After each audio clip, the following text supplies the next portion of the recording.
The prices change, the premiums change, but the perfect stack does not. And if I were to give you my personal opinion on what a perfect stack looks like, here is how I would build it out and why I personally believe this method never fails. So let's go over this in today's video. Want to win 100 ounces of American Silver Eagles completely free? Well, in case you missed out on the first opportunity, JM Bullion is now giving you a second chance to win 5 full tubes of 100 coins packed in a custom waterproof Pelican case. There is no purchase necessary, and the newest and latest giveaway is going to end on December 11th of this year. And if you want to get in on this last opportunity, click the link in the description below for a chance to win. And again, just to be clear, JM Bullion is not sponsoring this channel in any sort of way. This is just me wanting to pass this opportunity along to help you guys out. So don't miss out on this. Click on the link in the description to enter for your chance to win 100 ounces of free silver. Hi everybody, and welcome back to yet another video. So before we begin, I just wanted to clarify, because I know there's going to be differences in the opinions on this, but this is what I perceive to be a perfect stack.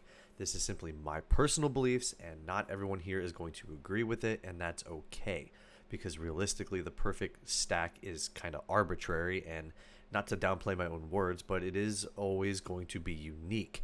So while we may agree or disagree on this, I think we can collectively agree that a perfect stack in general is one that has at least some silver or gold in it to begin with. But with that being said, let's go over the first and primary foundation of what a stack should have. So with the primary foundation for any stacker, it should always be in weight. I would say about 50% of your stack should be in weight, as stacking is the primary focus, and in order to quote stack properly, you do need a good amount of silver to do so, whether that's in a round or in a bar form.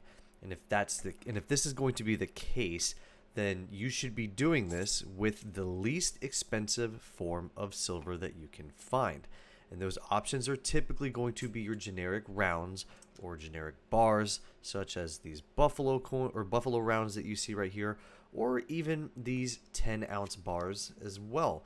Anything that's going to be generic silver is going to be the primary focus of your stack, obviously because of the costs that are associated with it. There's a few other points with these as well, because when we get into the other options, you wouldn't want to overspend in stacking expensive pieces, because the goal of this is weight. Stacking high premium items just doesn't make sense, and you could miss out on extra silver that you could have picked up just from the premium spreads alone.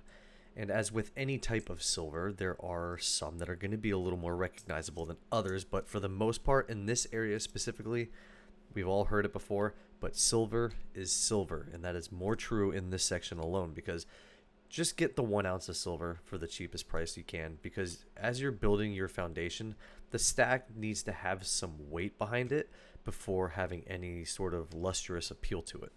The second portion of your stack should be your recognition layer. These are going to be a bit more pricey than your generic rounds or bars than from what we just talked about, but I believe owning a quarter of your stack, or maybe a bit more, should be in these government bullion coins, such as the American Silver Eagles, the Canadian Maples, the Philharmonics, the Britannias, etc.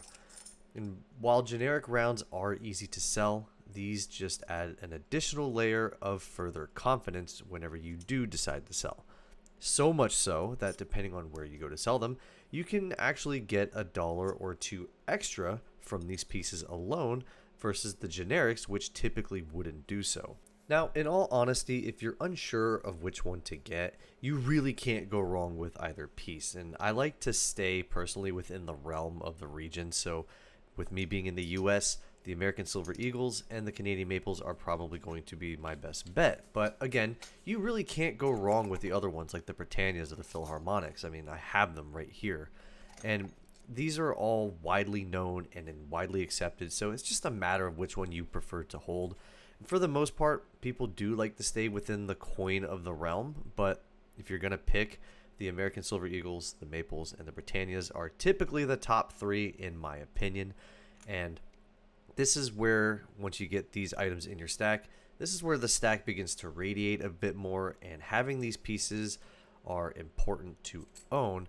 And I would say having a variety of each is great because, think of it this way, in the extreme unlikely event that silver becomes worthless or goes down to zero, you can actually exchange them for their respected currency value that's denominated on each coin. So you can kind of think of that as a little bit of a hidden exit strategy that exists within inside of each coin. Not that you'd want to do that today by any means, but you get the point. And the third category is for the more unlikely scenario, but I like to keep a very small portion of this, probably 10 to 20% if I had to put a number on it. But that's going to be the 90% silver, or the constitutional, or junk silver, depending on what you want to call them. Now, these pieces I don't focus heavily on because I don't think personally that there will be a scenario where SHTF or a barter type of society exists. But of course, I'd be lying if I'd say I'm not placing a small bet on it happening. But again, if I'm right, then these fractional pieces are going to help cover small costs because of their fractional powers. Things like food, water, fuel, medical supplies, whatever it is. Assuming you don't have any of those things to start with, these are just going to help you additionally in those situations, even more so if you do have them. So they are a little bit harder to stack, but again, storage options exist for these things, and I just think in general it's important to have a small percentage of your stack in these type of silver, just in the unlikely event that something does happen. Now, the final section, sometimes I don't necessarily include as part of my stack or the deep stack or whatever you want to call it. This is just more of like a flex on what you own. These are the collectible pieces that you can include. Now, you can include these as a part of your stack if you choose or choose not to. I choose not to because I don't want to place their value into the stacking worth or the stacking value, and they could just throw off things. So I like to keep these separate and just appreciate them for what they are. And with these, you're not trying to save any sort of money with these. You're just buying them for the story that they hold or the scarcity or rarity that they have. Now, these specifically, the privy marks on the American Silver Eagles that you see, are not necessarily numismatic in my opinion, but perhaps one day they could be. And anything that does fall into the semi or numismatic category is completely optional.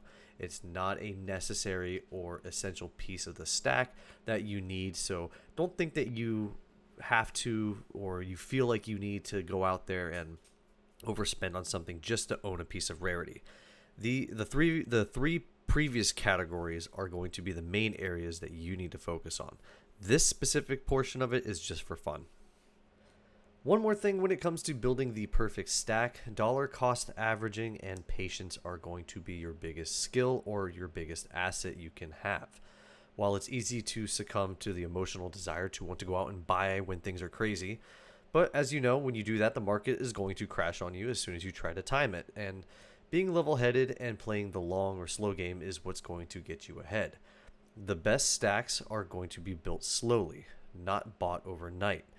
Now, I think now would be a good time to actually get started if you're going to do so, as the price of silver is now down 7% almost at the time of this video. So now's a great time to get started. But remember this, the perfect stack doesn't exist, but I personally believe that you should hold that 3-layered system of weight, recognition, and barter, as it will cover all the areas properly. But that being said, guys, let me know what your perfect stack looks like to you. Are you currently buying the dip today? Let me know what you guys think in the comments down below. Thank you guys so much for watching, and I'll see you all in the next one. Bye-bye, guys.